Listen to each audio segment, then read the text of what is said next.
Welcome to Mitchell Levy Presents, where I dive into the essential elements of clarity and credibility.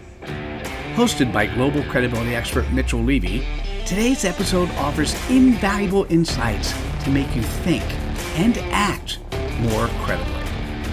Join us as we explore living your values, boosting your credibility, and leading purposefully.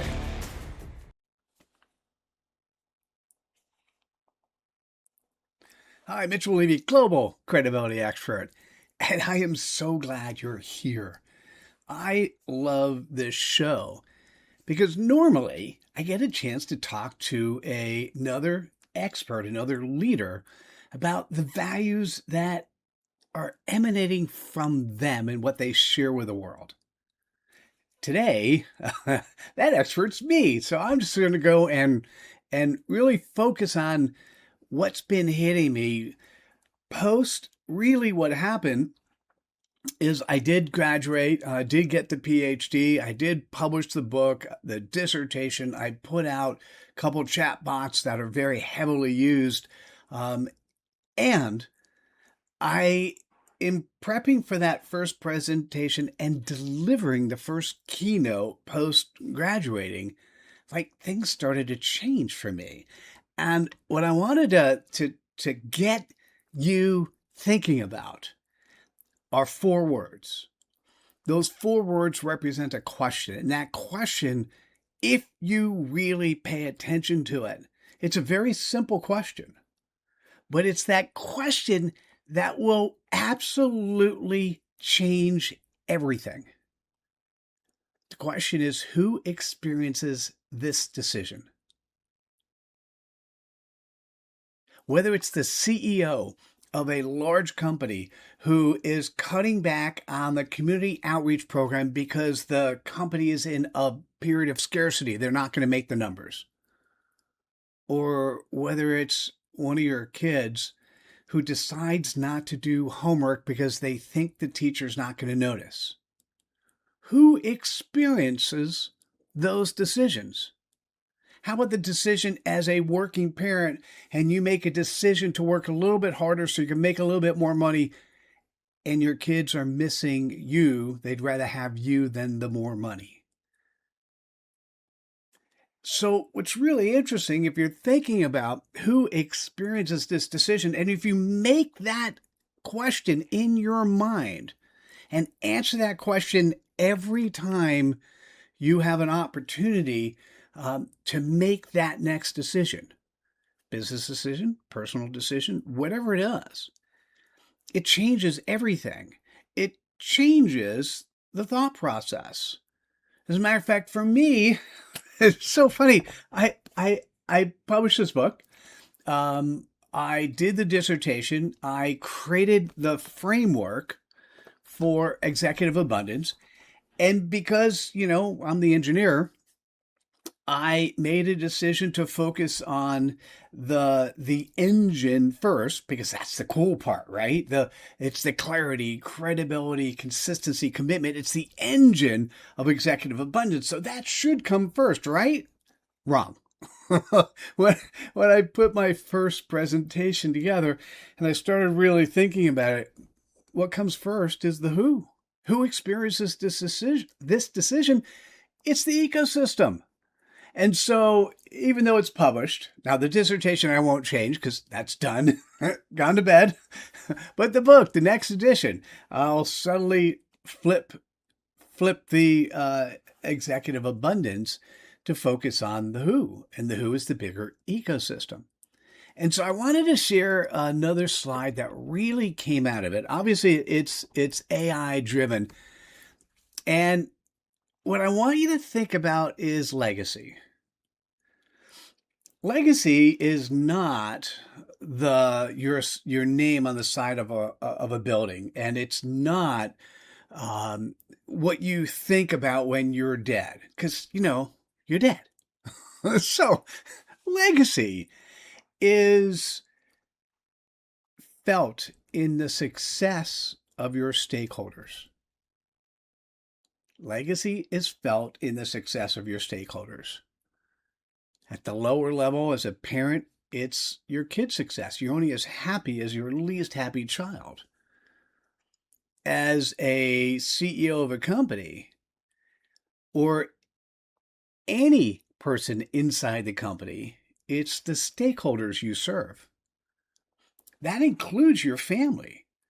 That includes the employees, the customers, your investors, and the community. It's not just your investors. It's not just the bottom line. It's not just how much money you make. It's, have you spent time with your family? Are the employees not only empowered, but do they feel respected? Are their customers happy? And by the way, to be clear, every company who says customer service is high priority for them and they put in charge of customer service the lowest paid people in the organization, every company that says that is absolutely lying. Because if customers are important, you're going to put more than your least paid employees to take care of your customers, right? So the who is a much bigger focus than just your investors. Your legacy, the consequences of your decisions are based on who experiences that decision. And I love this particular image. For those who are just listening to the audio, what I want you to imagine, there's a new term I'm introducing called Executive Incoherence. And if we went down the path we're going on today, every company will naturally steer towards executive incoherence. Executive incoherence is when the people who are leading are optimizing based on the frameworks they're giving. So they're optimizing essentially their silo. They're making what they do come about extremely well while nobody is focused on the bigger picture, the bigger ecosystem, which is more than just the investors. Executive incoherence is what happens when somebody goes in front of the board and they present, but they're presenting their point of view, not the bigger point of view. It's what happens when one function is actually taking away from another function within the same company. It happens when there's infighting inside of companies versus helping the clients be happier and more successful. If we continue to go straight, if you do nothing today inside your company, you're going to gravitate towards executive incoherence. Now, for those who are not seeing this image, you could take a turn. If you take the turn, the executive incoherence path is straight, a little bit cloudy, but it's just straight. It's easy. You don't have to do anything. You just keep moving forward with the same metrics, the same approach, measuring the types of things that will produce optimization of employees. And if we continue to optimize employees, we continue to optimize out employees. That's a different problem. We'll come back to that at another point in time. Whereas if we make the turn towards executive abundance and we focus on the question who experiences this decision, and we focus on the 5 stakeholders that are part of the ecosystem, then what we start thinking about is we start thinking about a path. Now, if you're looking at this path, what you're seeing, it's sunnier, it's brighter, it's really simple. It is not easy because it moves uphill. It snakes. You've got to start turning. If you just go straight and go on autopilot, you're going to run off the road. It requires work. It is simple but not easy. So the question I want to ask you as you're thinking about it, not just who experiences this decision, actually, who experiences this decision for you to do nothing, for you to continue to go straight? Everybody. If you do make the decision to move towards abundance, to move towards an opportunity where multiple stakeholders are benefiting, who experiences that decision? Once again, everybody, but in a much better way. So it started me thinking about, as I'm going through there, the concept of adding value to those around you. It started me thinking about when I'm talking to groups, and by the way, as I'm sharing this with others, the types of stories I'm hearing where somebody was optimizing something in their silo and completely ignoring humanity. We need to, as a species, bring humanity back to business. My dissertation primarily focused on two really big greats. Edward Deming, who basically did time and motion studies, and his theories were corrupted in the 80s or 90s. And Peter Drucker, who focused on bringing purpose into companies. Now, what happened with Deming is the focus was, if you do time and motion studies, now, by the way, in the 80s and 90s, it stopped right there. But if we do time and motion studies, what will happen is we will then be able to optimize the employee experience so they could do a better job of producing better products. They'll be happier if we focus on making their environment better. They will produce better products. The customers will be happier, and subsequently, the investors will be happier. What got truncated in the 80s and 90s, it's time and motion studies. Let's optimize employee productivity. And what we have at the moment is we have a primary focus on optimizing employee productivity. And with AI and robotics, well, the less employees, the better.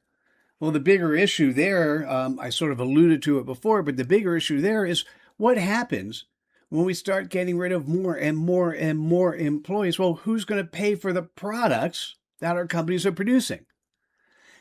Additionally, if we're firing employees just so we can make somebody else's bottom line, somebody wins, many, many people lose. So what I want to share is one of my favorite quotes from the book is the legacy of a leader is felt in the success of their stakeholders. The legacy of a leader is felt in the success of their stakeholders.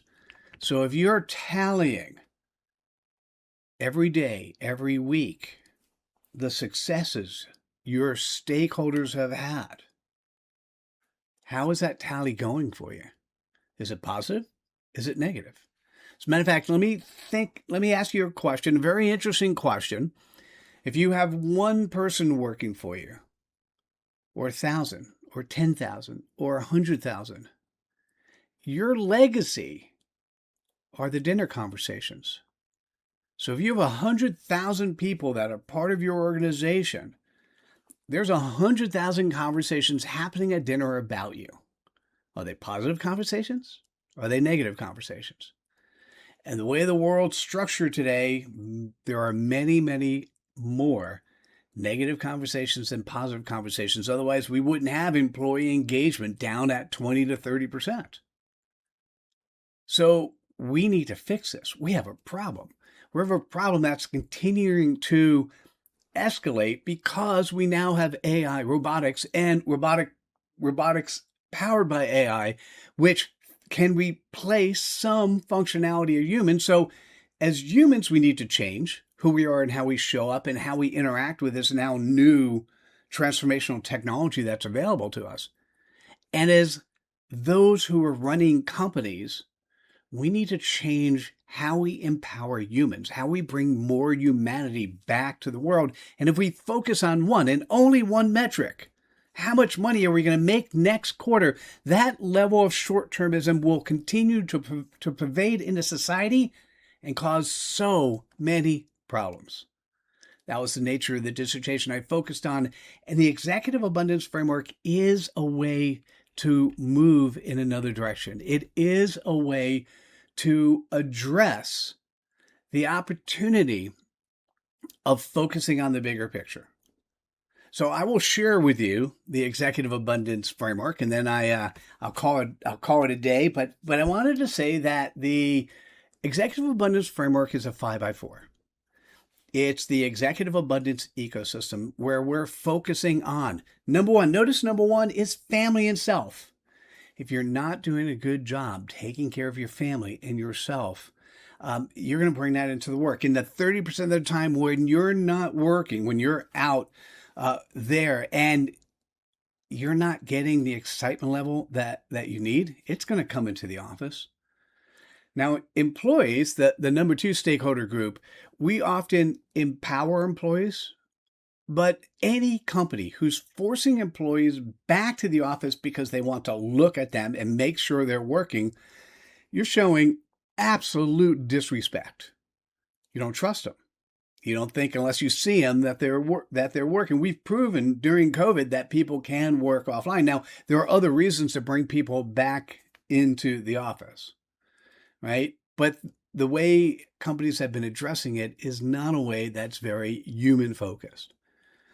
Customers, the third stakeholder group, I mentioned it before. If we are putting our lowest paid employees to take care of our customers, how much do we really care about our customers? Now, investors in this equation are fourth, not first. It's a very interesting thought process of making sure we take care of the investors, but allowing our investors to understand that not only will we generate an ROI for them, it may not be the same ROI we would have otherwise, but we're also generating an ROI for all of the employees, their families themselves, their livelihood, and our customers, as well as the community. We need to modify the metrics that we're measuring, because if we only measure what we're measuring today, we're going to continue on the road of executive incoherence. We need to change those metrics. Now, the EA ecosystem is the who. The what is the EA engine.